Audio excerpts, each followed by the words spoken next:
He's awesome like that. He wants you to make it. In fact, one of my mentors would say that God enjoys life through you. It is through you that he enjoys life. So he wants you to have the very best because he's enjoying the very best through you having the very best, through you enjoying the very best. So if you don't have the best, and if you're not enjoying the very best, then you are hindering God from enjoying life, from enjoying the very best. Don't do that to yourself, okay? Don't stop God from being God to you because you can't get out of your own way. Don't stop God from being great to you because you can't seem to move out of your own way. Don't do it. Guys, let him be God. Let him be God in your life and see the great things that can happen for you, to you, and through you. Really, if you just get out of your own way. Again, correct self-respect, correct self-identity, correct self-image, correct self-esteem. All of these are truly important when it talks about going to the next level, to be in, to do, and to have the very best in life.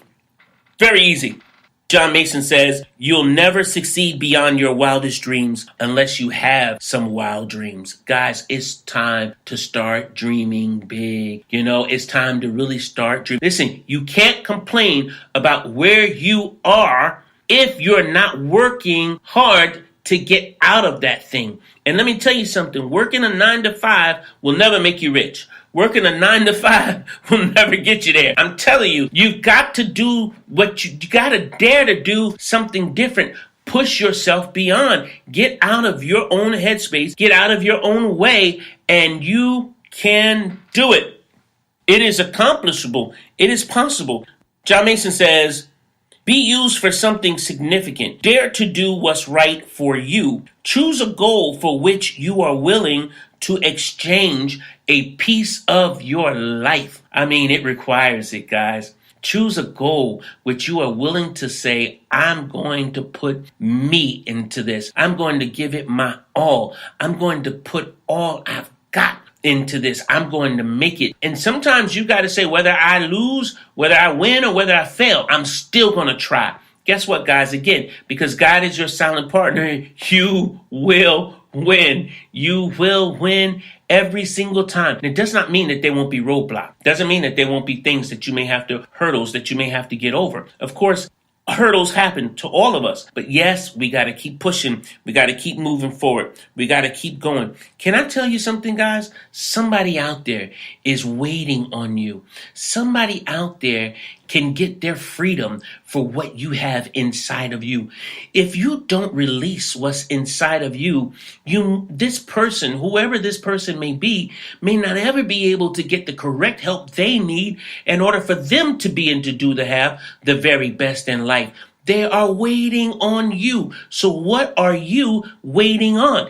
Get out of your own way. There is a product. There is a service that you provide. There is a product in you that's got to be created, that's got to be made. It may seem difficult, and sometimes you may not know where to get started. But I tell you what, you could start one. I like to start in meditation. I like to start in visualization. I like to start using my imagination. And then I'll start in prayer. And then I'll start by faith. And guys, let me tell you something. And I even start sometimes with declaration. I'll start speaking things. And guess what, guys? When I start doing things like that, it starts to happen.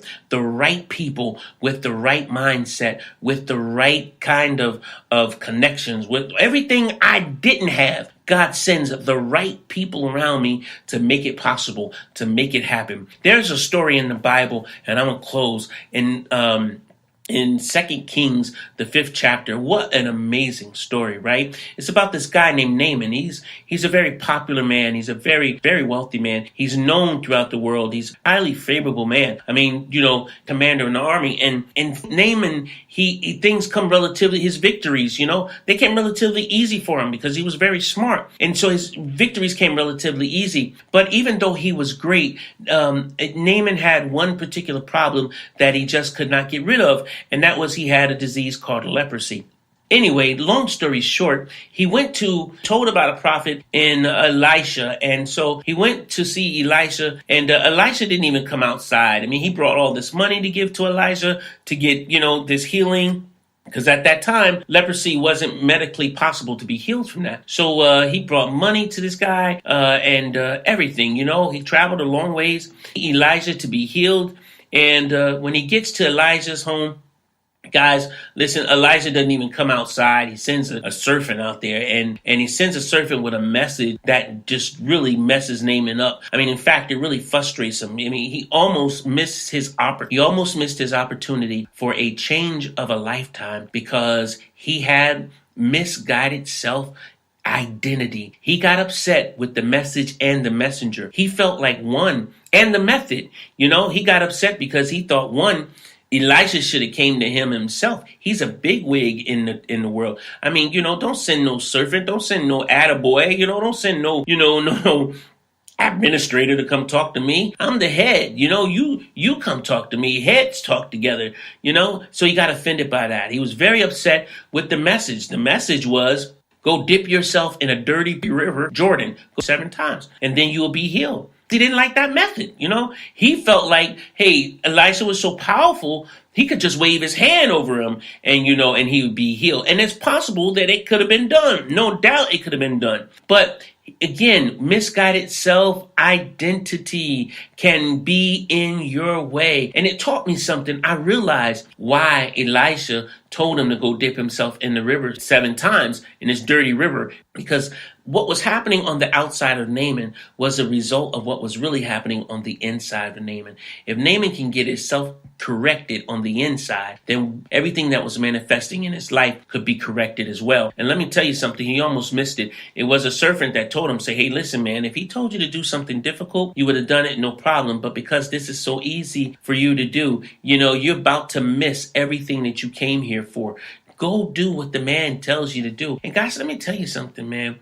Success requires a lot of work for you. And for some of you, it may be like, man, sometimes it seems like the hardest thing to do. But for a lot of people, the easiest stuff to do seems to be very difficult for others. Vice versa, right? I mean, but guys, do it. It's little steps you take, very easy little steps. And it may be hard for some of you to get started because you got so many other things in your way, like your mindset. You had to work on your mind, just like Naaman did. And here's another thing. It means that he had to deal with the dirt in his life. In order for him to come up whole, he had to deal with all the dirt that was underneath. And guys, here's how you're getting in your own way. It's because when you're afraid a lot of times to deal with the dirty stuff in your life. Yes, guys.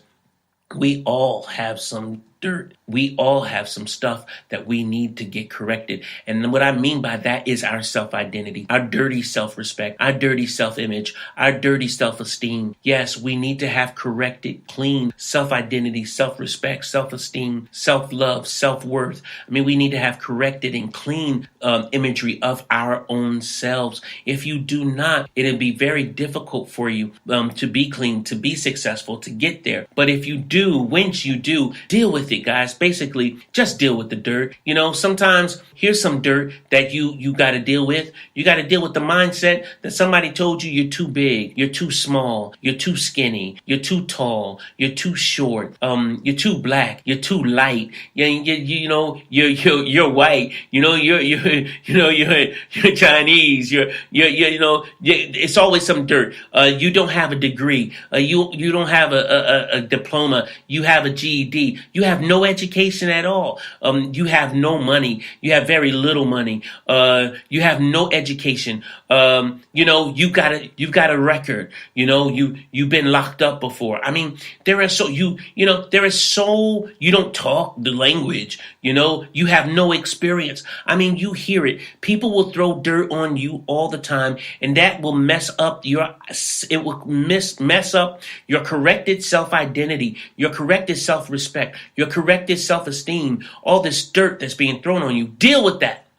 Don't you let people throw dirt on you. Deal with it. You say, oh no, wait a second. I am great. I am wonderful. I am beautiful. I am tall. I am lovely. I am great. I am smart. I may not have great education, but I'm smart. I may not have the best looking. I may not be a size 4 or got a Coke bottle figure, but I am beautiful. When I look in the mirror, I see something gorgeous staring back at me. I mean, you've got to get yourself to the corrected self-respect, self-identity. Deal with the dirt. And in those instances, deal with the dirt. And for me, what I see a lot as a coach is those are really the dirt that binds and holds people down.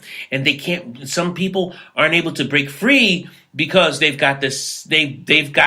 dealing with these mounds and mounds of dirt that people have put on them. Deal with that dirt, guys. It doesn't matter what you have. It doesn't matter what you don't have. In fact, I'm going to tell you this, because God is your partner. Really, be honest, you really don't have to have a lot because he's got everything. When I was a little kid, they used to sing he's got the whole world in his hands, right? He's got everything. He controls everything. Let me tell you something.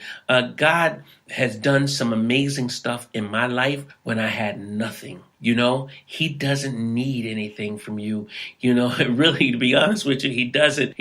All he needs from you really is your faith, your faith to just do it, to just step out there, to just get it going, to just do it. So you can do, you can have the very best in life.